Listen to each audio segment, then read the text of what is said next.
folks, my perspective here, and in this short video I'll be looking at perspective and angles in perspective and how this teaches us that the earth is actually flat.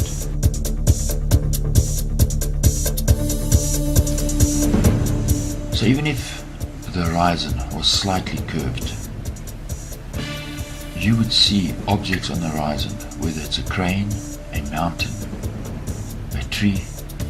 These would all be at different angles to you. So something closer would be at a different angle to an object that is further away. But this is not the case.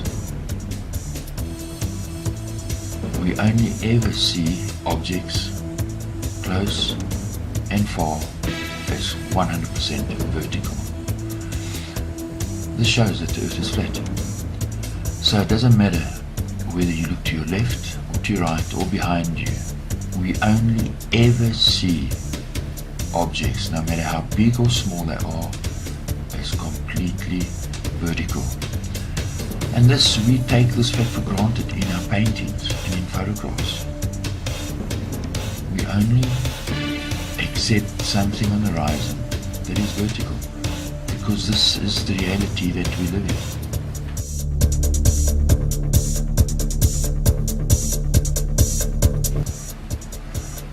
So let's have a look at angles in perspective. We know that horizontal lines are always horizontal, no matter how near something is or how far away it is. The same applies to the angle lines. They stay the same angle. If I move this fence over, in true linear perspective, those angle lines would stay the same angle. And if I had to put a crane on the horizon, the angles would be the same. So it's not about size, it's about angles. And that's why it's so easy to trick the human eye. We assume if something's bigger, it's closer. But we know, for example, this crane is further away from our perspective.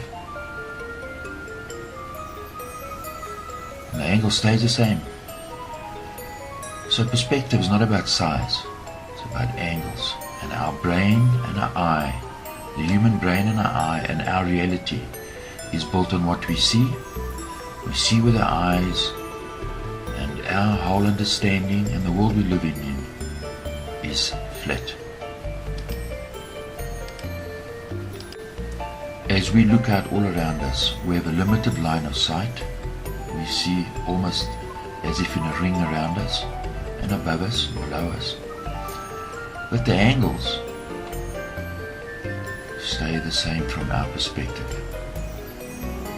And this can only work if the plane, the floor we are on, is flat.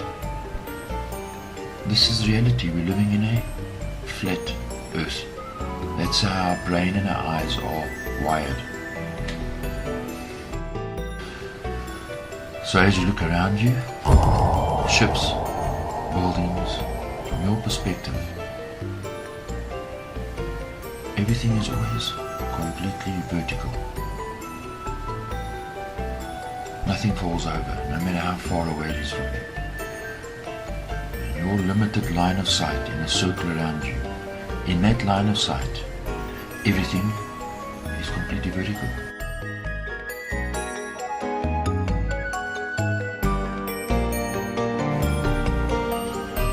Now let's look at the angle of light. If you're on a spinning ball, the sun would be in front of you. Then as you turn, your angle would be across the face of the sun. So what does that mean?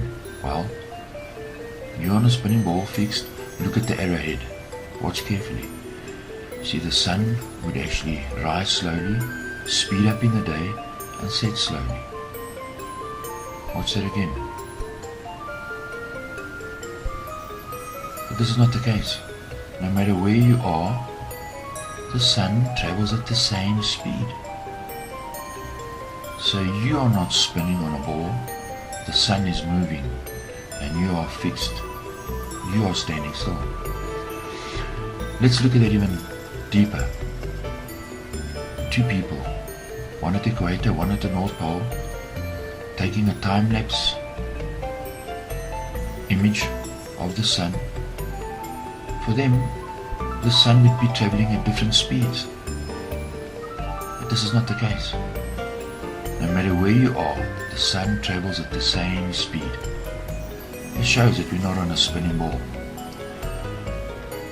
Now let's look at the shadow and the angles of your shadow. If you're on a spinning ball and you're in the north, your shadows will only ever face north. And if you're in the south, your shadows will only ever face south. And every 6 months, because you're at the same 23.4 degree angle, the sun would be on the opposite side. So night, morning and sunset should swap over every 6 months, and they don't, because we're not on a spinning ball.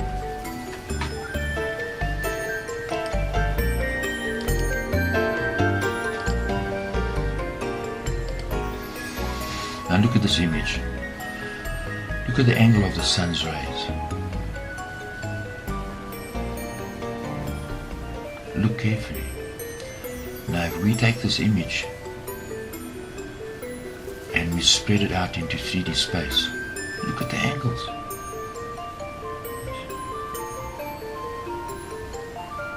We spread it out.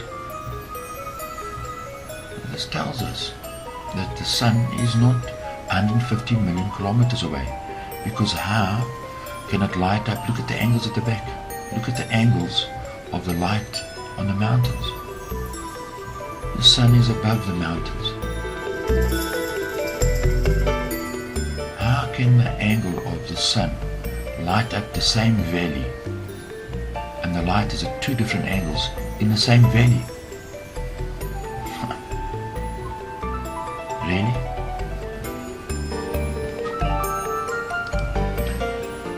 So this is what we see in real life. You're standing still, the sun is moving overhead, it's giving us those extreme angles, and as it moves overhead and it moves away from you, remember it's on the horizon now.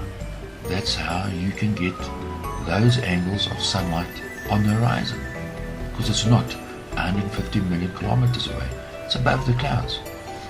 So what they teach us is that you and the clouds are actually spinning together, and the sun's rays are standing still, because you are moving through those rays. You can see this is ridiculous.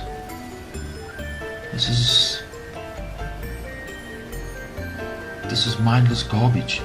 This is not what we see.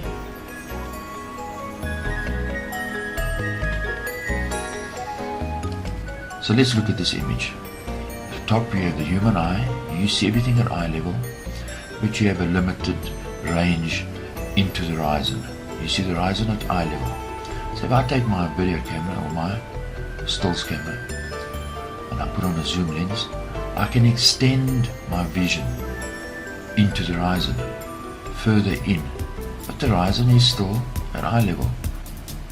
And if I put on a huge telescopic lens, I can see even further, but the horizon stays at eye level. So what's the point of having zoom lenses if the horizon is curved? Because you wouldn't be able to see around the curve. So the issue is, humans have a problem judging distance with perspective. We find it difficult. So look at the top image. You see a ship, you know that the ship's not far away, and you see the moon, and you think, well, that moon is 400,000 kilometers behind the ship, but yet it's in focus to your human eye. How is it possible? So now you take your camera out, you put on a big zoom lens, and you pull the focus. So you focus in the tree, and you do a couple of turns, and now you focus on the clouds behind the tree, and the ship's in focus and the clouds are in focus. And now you only give a slight turn, and the moon's in focus. How is this possible? Because the moon should be 400,000 kilometers behind the clouds. Well, the fact that you only have to focus a smidgen on your focus ring, and the clouds, and you can pull the focus from the clouds to the moon, tells you that the distance between the moon and the clouds is very short. This is a simple fact.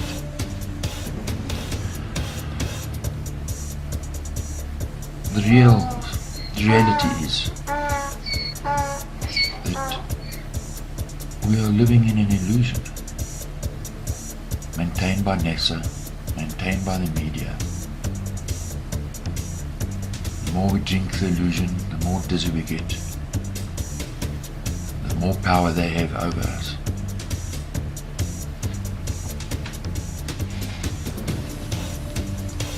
So if you had any delusions that you were something special, well, there's a status check for you.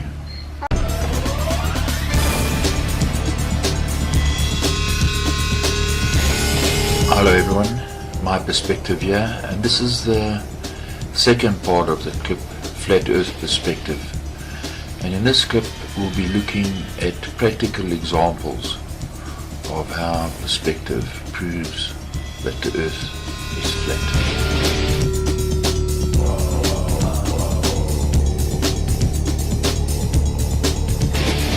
So some people will say that the horizon is not always at eye level. For example, this image, the horizon is by the ankles. So remember that the horizon line could be at the level of the photographer or at your eye level. So I can't expect the horizon to be at the level of these mountain climbers. So if the photographer raised his position or climbed higher, then it would be. So it depends on where the photographer is when he took the image. He might have been below them or above them when he took the photograph. So here we have two images. The horizon is at the same level for the photographer, and some people are above the horizon and some people are below the horizon. So the horizon level, the horizon line, is always at your viewer eye level. So in Flat Earth Perspective Part 1, we looked at how, from your perspective, that angles, objects on the horizon, no matter how far they are or how close they are always 100% vertical. And now we're going to look at some practical examples how this is true.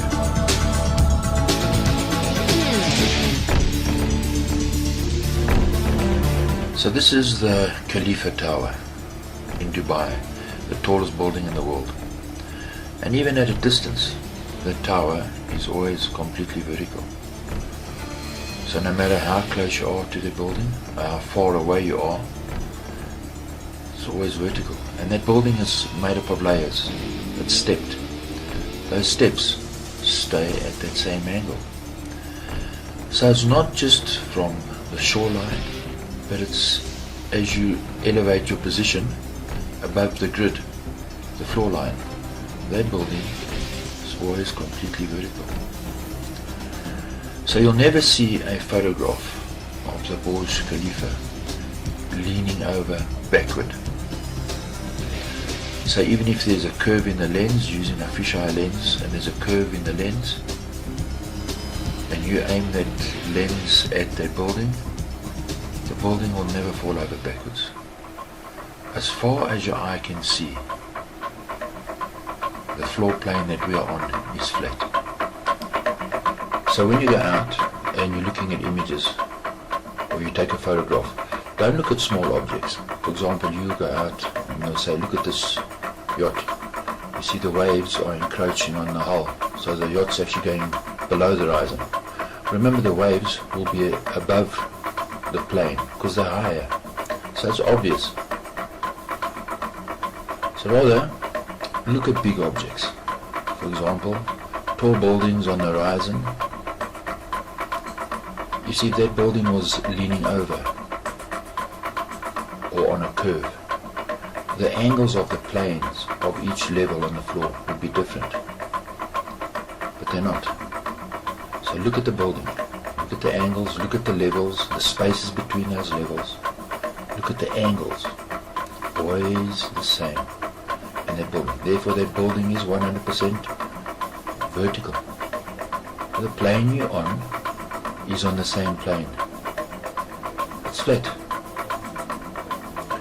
So be careful, you know. Don't look at small things. Look at big things far away. And that'll help you understand that perspective proves the earth is flat. Right, so you might say, but I've taken a photograph and I've seen the curve of the horizon in the photograph. Well, then ask yourself, why is the curve always dead center of the image? How come you never take a photograph and the curve is on the left or the right side of the photograph? Because if there was a curve, it would be in 3D. And as the sun rose and moved over, you'd have a shadow on that curve. And as the sun moved over, that shadow on that curve would move. There is no curve on the horizon. The horizon is completely flat. Look at the reflection of the sun. How could that light bend around that curve that you imagine is there? You see, we've been taught that the earth is a ball, but visually the opposite is true. There is no curve. The earth is 100% flat. Look at the reflection of the water. Look at the horizon. This tells us the earth is flat. Right, so let's look at this deeper. You go down to the ocean, you set up your tripod 100% vertical. You level it up. And as you turn around you take images of the horizon 360 degrees around you. The horizon lines up. Because the ocean, the water, is flat. This is only possible on a level surface. Your tripod is level and the images are level. This proves the earth is flat. Right, so now we're going to elevate our position. We climb onto a high mountain. We set up our tripod 100% level. That means the horizon would be below you. So for you to line up the horizon in your image, you'd have to point the camera down, and then as you rotate it 360 degrees around you, well, you'd be pointing your camera in the sky. It would be impossible for you to take a panorama with a leveled tripod 360 degrees around you. So even from your elevated position on that high mountain, the horizon is still at your eye level. Proves the earth is flat. And you elevate your position even higher on a balloon. The horizon is still at your eye level. The buildings underneath you always vertical to your perspective.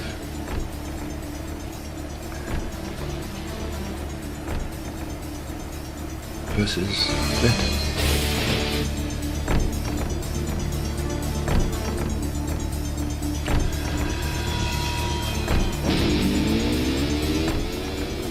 You go into a valley, you drop your perspective, no matter what your perspective is.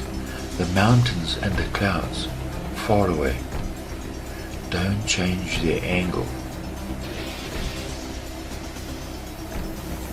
They maintain their angle around you. Now we have to open our eyes and look at these things, because this is the real world we live in. So we've been taught that the earth is a ball, but our perspective and our senses tell us that the mountains stay the same angle. The clouds, as we drop down, we climb down a mountain, waterfalls fall at the same angle. Clouds at the same angle. Cliff faces stay the same. And if we were to drop our eyesight down and look down into valleys, the perspective stays the same. Right, so let's put this into a practical example. In the Indian Ocean, on the Mescreen Plateau, there are two islands. Island on your right is the island of Mauritius, and on the left is the island of Reunion. The distance between the two is 230 kilometers. Now the locals on the island of Mauritius will tell you that you can take a photograph of the island of Reunion and they recognize the silhouette of the island of Reunion. Well, how is this possible? And the mountains aren't falling over. They're the same. They recognize that outline. Now on the island of Reunion, and you don't have to climb to the high mountains and the volcano in Reunion Island. If you elevate your position slightly in the buildings and the houses, and you have a binoculars, they can see the aeroplanes landing at night time at Plaisance Airport in Mauritius. How is this possible? Over a distance of 230 kilometers. Here's an article from a tourist magazine that talks about this, discusses it. It says yes. And they'll tell you that it's a mirage, but it's at night. How is that possible? And I say that during 1989, during a violent cyclone, they had a perfect view of the islands of Reunion from Mauritius, and that you can see Mauritius from Reunion, and you can see the aeroplanes land. The locals know this. How is this possible on a ball Earth? Now look at this image. I want you to look at the reflection of the sun on the ocean surface. No matter how far away the sun is, or how close it is, the reflection always points towards you.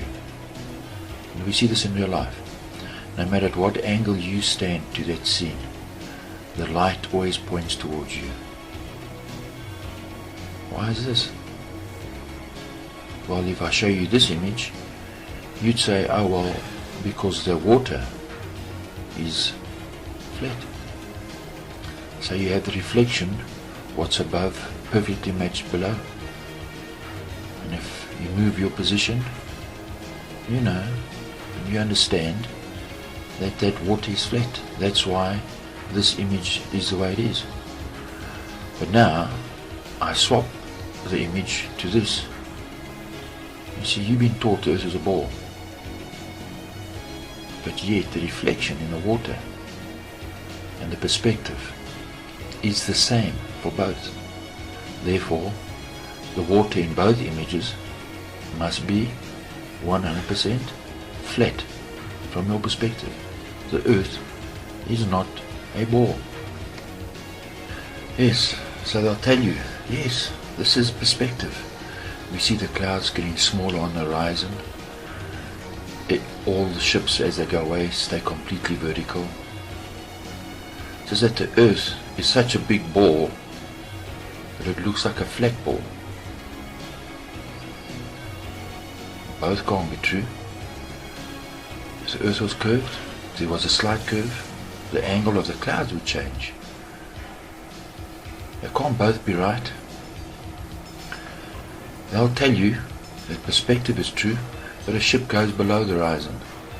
If that's true, then you'd only ever see the bottom of the clouds on the horizon, and all the clouds would be at different angles, and the ship would change its angle.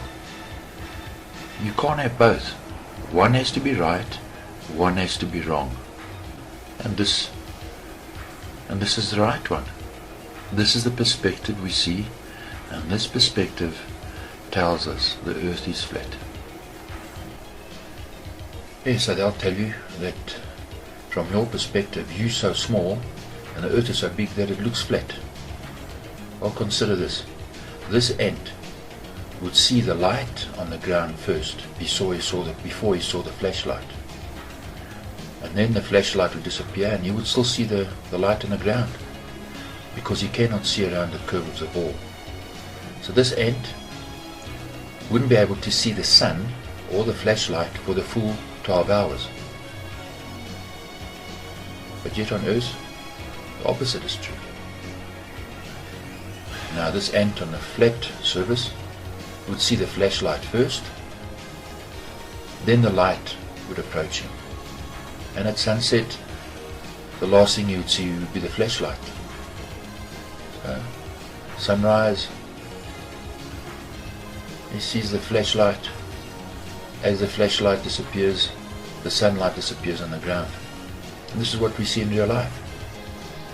And he would see the flashlight for the full 12 hours from his perspective. Right, so you're saying, well, what about NASA? And here's a video clip of NASA doing some spacewalking. But look at it. Right? This is real, isn't it? Look again. Look at the reflection of the poor Earth in this astronaut's helmet. And look at this. Did you see? Look at it again. This is not real. This is not real perspective. So when I analyze this, look at this. This is fake. You see, the visor of the astronaut is round. So if the ball is below the astronaut or next to him, the reflection cannot curve around both sides of the visor. And as the astronaut moves his head, the reflection cannot stay in the same place in the visor.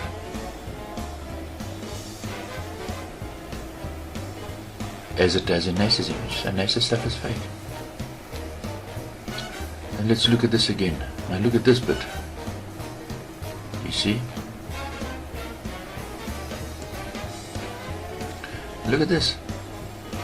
Did you get that? How can it be that the Earth is behind the astronaut but reflecting in the front of the astronaut at the same time? Another part is, remember the astronaut's moving the camera. The Earth cannot stay in its same position. The same way as if you took a camera and you moved it around the ball, it would appear as if the ball was turning, because as you moved the lens, it would point to different parts of the ball. So from your perspective, watching the footage, the ball would turn like this. Watch. You'd see different angles of the ball. But in NASA's image, you don't. And also, he has an astronaut. You know, his visor is round. The proportion of his reflection cannot be the same proportion as the ball, Earth that he's floating by. This is lies. This stuff is fake. And look at this. You'll always see images of the Earth spinning below NASA, but look at the clouds. How can the clouds in the far distance, thousands of kilometers away, move at the same speed as the clouds that are closer to you? This is fake. When you're born, they immediately blind your one eye through the education system. So you got one eye left. And so what do? You go blind your other eye by trusting in them without confirming or checking for yourself to see that the mindless garbage that they teach you, whether it's true. And with just a little bit of an investigation, you will see it's rubbish. So that's how the game is played. They give you pages of mathematics that can say anything they wanted to say. More smoke and mirrors and glass balls, and the game of controlling you goes on and on.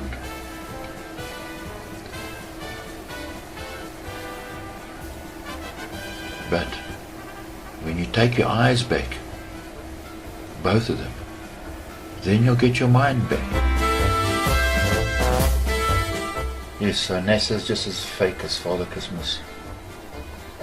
And they got more chance of getting to the moon. It was on a sled with reindeer. The whole thing is just it's just fantasy for adults. So as the governments fail miserably, they invent fake achievements. As they rob you and steal from you, and blind you. They give you a big shiny box wrapped up nicely. When you open it up, there's nothing inside. It's just lies. There's evidence all around us. We see images from the salt pans of Bolivia. The earth is flat.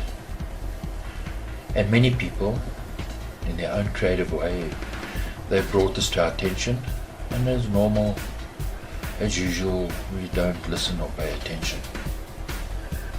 One such person was a writer, Jonathan Swift, and he wrote the book Gulliver's Travels. And did we think about what he was saying? There's a giant who lives in a small man's world, and on one of Lemuel Gulliver's Travels, he comes across this disc that's floating in the sky. It's a flat land, and it's a castle in the sky. And are we paying attention? This flat land is ruled by a queen, and this land is called La Puta. Now Puta in Spanish is whore, and in French, because it refers to this disc, this flat land that is ruled by this queen, who's also a whore, Babylon the Great. And that's the earth that we're living on. It's controlled by the Vatican, and they have their scientists. They've got one eye pointing up and one eye pointing down. They're so obsessed with science that they cannot even discern the world that they live on. And so they have a ball with a lighting at the end of a stick, and they walk around and use this to keep their balance, to see where they're going. They're looking at the ball and the end of the stick. Do you understand what Jonathan Swift was trying to tell us? And on this island they don't use a tape measure. They measure everything with a square and a compass. And this refers to the world we live in. The world and everything we know controlled by the Freemasons. All the astronauts are all Freemasons. And the education system and the government officials, all Freemasons, governed by the Vatican. And on one of Gulliver's Travels, he went to the island of Lilliput.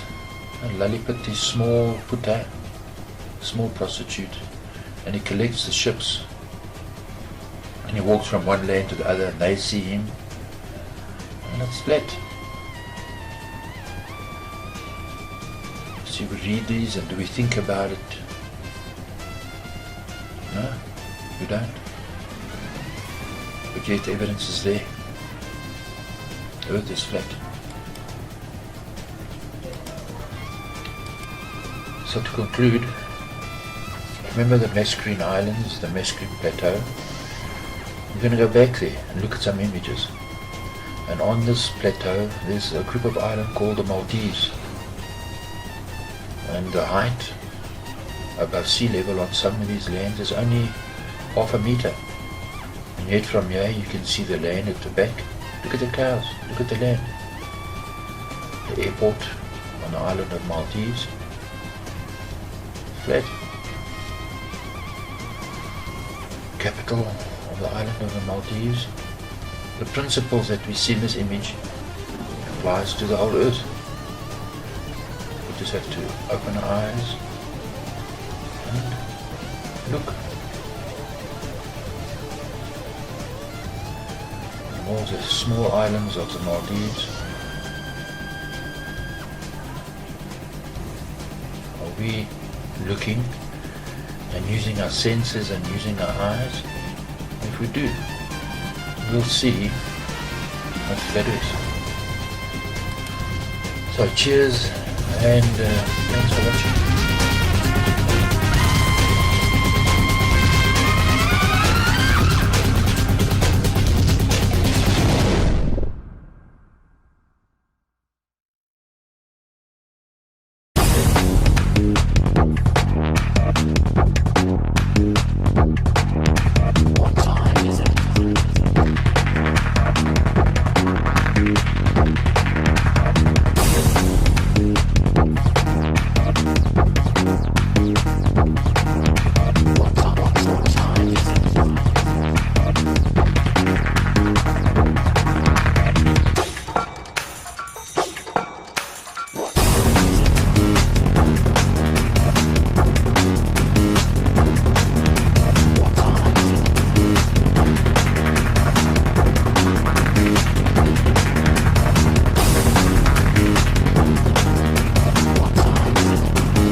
Is